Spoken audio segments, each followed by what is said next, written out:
Hanya saja sebagai pengantar, saya ingin mengatakan setelah mendengar Pak Buyung tadi, Bang Buyung, bagaimana perjuangan advokat ini untuk menjadi mandiri, tetapi kemudian ingin didukung oleh satu undang-undang, akan tampak bagi kita kenapa menjadi ada keganjilan-keganjilan di dalam tempatnya, di dalam sistem ketatanegaraan kita. Dia menjadi memiliki apa yang disebutkan self-contradictory nature di dalam dirinya. Karena di satu sisi organisasi advokat ingin mandiri dan ternyata sekarang self-governing, self-regulating. Tetapi di sisi lain dilakukan dengan undang-undang, diberikan sebagian wewenang publik pemerintah. Tetapi tempatnya di dalam sistem ketatanegaraan kita tidak tahu bagaimana mencarinya.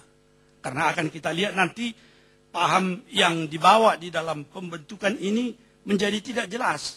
Kalau dilihat dari Undang-Undang Dasar 45, pahamnya negara kesejahteraan dan bukan paham liberal, akan tampak bagi kita keganjilan-keganjilan itu, di mana sesungguhnya paham yang ada dalam Undang-Undang Dasar 45 akan selalu menjadi tolok ukur untuk menguji kebijakan dan politik hukum, termasuk di dalam Undang-Undang Advokat ini. Nah, organisasi advokat secara tunggal yang memperoleh kewenangan publik ini, tetapi susunan, tugas, dan wewenang, pengangkatan, pemilihan pengurus, cara badan ini menjalankan wewenang, sesungguhnya kalau memang konsisten, harus dilihat dari sudut konstitusi dia, maka ada tempatnya di dalam sistem ketatanegaraan, karena memang organ negara yang terbentuk dalam sistem ketatanegaraan harus dapat dihubungkan dengan lembaga negara lain dalam rangka to identify the sources. Ya, dari mana sih wewenangnya organisasi advokat ini, tujuan, penggunaan wewenang, dan pembatasannya. Tapi sebelum itu, karena cara berpikir saya tentu adalah cara berpikir hakim konstitusi. Pertanyaan pertama dari pemerintah tadi, apakah masih wewenang Mahkamah Konstitusi karena ini sudah diputus dengan putusan-putusan ini, Pak? 3. Jawabannya memang tampaknya kalau dilihat dari pasal 60 hampir tidak. Hanya saja sebenarnya pertanyaan pasal 60 itu apakah membuat Mahkamah Konstitusi akan membuat semua putusannya menjadi suatu sikap menjadi fosil, tidak bisa lagi berubah. Akan kita lihat bahwa dalam putusan-putusan Mahkamah Konstitusi yang biasanya menurut pasal 60 menjadi suatu jurisprudensi tetap, kalau memang ada perubahan yang sangat mendasar dalam putusan sebelumnya, yang dikatakan sangat-sangat fundamental, itu boleh. Mahkamah Konstitusi sudah mempraktekkannya, saya tidak usah singgung secara detail, dalam perkara-perkara calon perorangan di dalam pemilihan kepala daerah yang sebelumnya sudah diputus, itu konstitusional, tidak boleh perseorangan, tetapi kemudian karena ada perubahan yang mendasar, Mahkamah Konstitusi masuk lagi dan kemudian memperkenankan. Sesudah itu pula yang menjadi alasan atau argumen pokok bahwa kemudian Undang-Undang Pemerintahan Aceh dalam putusan terakhir Mahkamah Konstitusi dinyatakan inkonstitusional tentang syarat-syarat perseorangan. Nah, di dalam putusan nomor 101 ini tahun 2009 ada perkembangan yang saya kira memberi jalan bagi Mahkamah Konstitusi untuk bisa masuk lagi. Yaitu organisasi advokat itu katanya waktu itu hanya sementara, itu putusan terakhir dan untuk jangka waktu 2 tahun. Apabila 2 tahun belum, organisasi advokat yang sah diselesaikan melalui peradilan umum. Ini merupakan satu putusan terakhir ini dalam soal sumpah. Di dalam hal ini,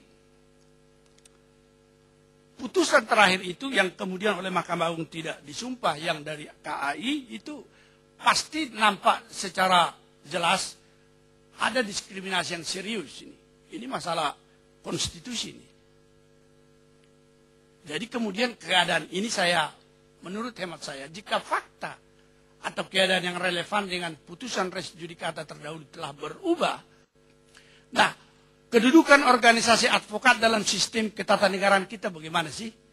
Pertama, setelah dilihat ini organisasi advokat adalah organisasi profesi didirikan dengan undang-undang. Pasal 28 menentukan wadah organisasi tunggal, mandiri dia. Tapi ini mandiri ini organisasinya atau advokatnya? Ini menjadi persoalan tadi. Sepanjang tadi saya dengarkan keganjilan itu akan muncul dari sini. Kemudian pengangkatan advokat dilakukan setelah mengikuti PKPA dan lulus ujian. Advokat penegak hukum yang kebebasan dan kemandiriannya dijamin oleh hukum dan peraturan perundang-undangan. Kriteria lembaga negara apa? Karena tadi ini sudah diberikan sebagian wewenang publik kepada organisasi advokat. Kita mengetahui kriteria, tapi ini menurut saya ini, kriteria ini, kalau menurut Pak Jimli lain lagi dengan Pak Natabaya barangkali. Pertama, apakah dana pembiayaan lembaga diperoleh negara dari negara atau APBN? Kedua, apakah lembaga diberi kewenangan mengatur secara monopoli? Ketiga, apakah lembaga tunduk pada pengawasan negara? Keempat, apakah tugas departemen dalam pemerintahan dialihkan pada lembaga tersebut?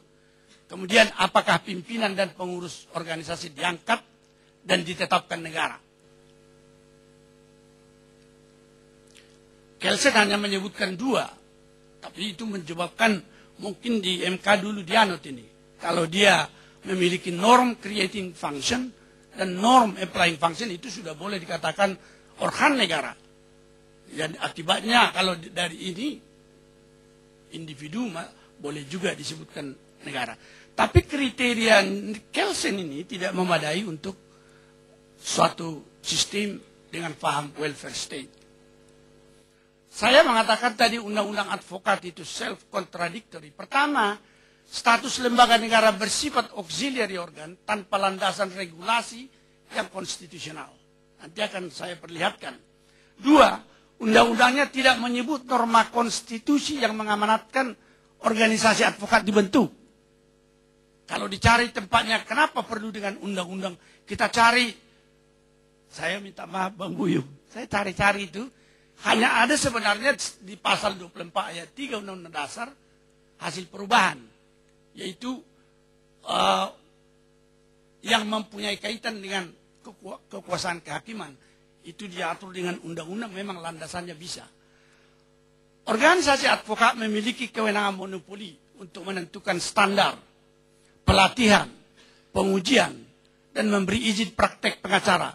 Serta memiliki kewenangan setidak-tidaknya dalam praktek menentukan besar pungutan uang latihan, uang ujian, biaya penerbitan kartu anggota mungkin ini. Tetapi tidak ada dasar hukum baik di undang-undang advokat maupun satu ketentuan memberikan delegasi sebenarnya bagi organisasi advokat yang akan dibentuk itu. Dari mana landasan itu? Yang keempat, organisasi advokat memungut uang terhadap publik merupakan fakta sesuai dengan kriteria lembaga negara yang kami sebutkan tadi. Keuangan bersumber dari kewenangan yang diberikan negara untuk pendanaan organisasi advokat. Kelima, sebagai organisasi yang dibentuk dengan undang-undang dan berstatus organ negara, Undang-Undang 18 2003, saya minta maaf 2003, seharusnya menentukan susunan organisasi, penentuan pimpinan dan pengurus, dan tidak diatur sendiri. Sehingga wewenang publik yang diberikan kepada organisasi advokat tidak bebas dari pengaruh pemerintah. Karena tadi minta undang-undang yang membentuk, tentu intervensi itu akan ada dalam bentuk paham kebangsaan kita. Keadaan demikian dijadikan dasar tafsir kebebasan dan kemandirian organisasi advokat yang dijamin undang-undang meliputi penentuan kepengurusan dan penempatan kekuasaan pada peradi berdasar pasal 32 ayat 4. Regulasi demikian bertentangan dengan prinsip konstitusionalisme dalam pembenahan kekuasaan negara. Berdasar itu saja undang-undang advokat sudah inkonstitusional. Kita lihat dari aspek keuangan negara. Pasal 23A Undang-Undang Dasar mengatakan pajak dan pungutan lain yang bersifat memaksa diatur dengan undang-undang. Undang-Undang nomor 1, Undang-Undang 17 2003 tentang keuangan negara pasal 1 menyatakan keuangan negara adalah semua hak dan kewajiban negara yang dapat dinilai dengan uang, serta segala sesuatu baik berupa uang maupun barang yang dapat dijadikan milik negara berhubung dengan pelaksanaan hak dan kewajiban tersebut. Pasal 2 angka 1, keuangan negara, yaitu hak negara memungut pajak, mengeluarkan dan mengedarkan uang, dan melakukan pinjaman. Dan kekayaan pihak lain yang diperoleh dengan mempergunakan fasilitas yang diberikan pemerintah. Uji materi terhadap 3 norma konstitusi, karena sifat hak asasi sebagai norma konstitusi dapat saling terkait, kadang tidak dapat dilepaskan satu dengan lain. Oleh karena itu kita melihatnya secara umum. Saya akan langsung saja, Pak.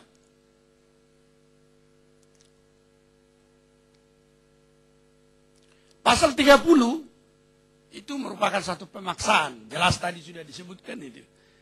Masihkah boleh di negara merdeka seperti Indonesia yang demokratis, kalau tidak menjadi anggota Piradi misalnya oleh pengadilan tidak diterima tadi Pak Tarjukan?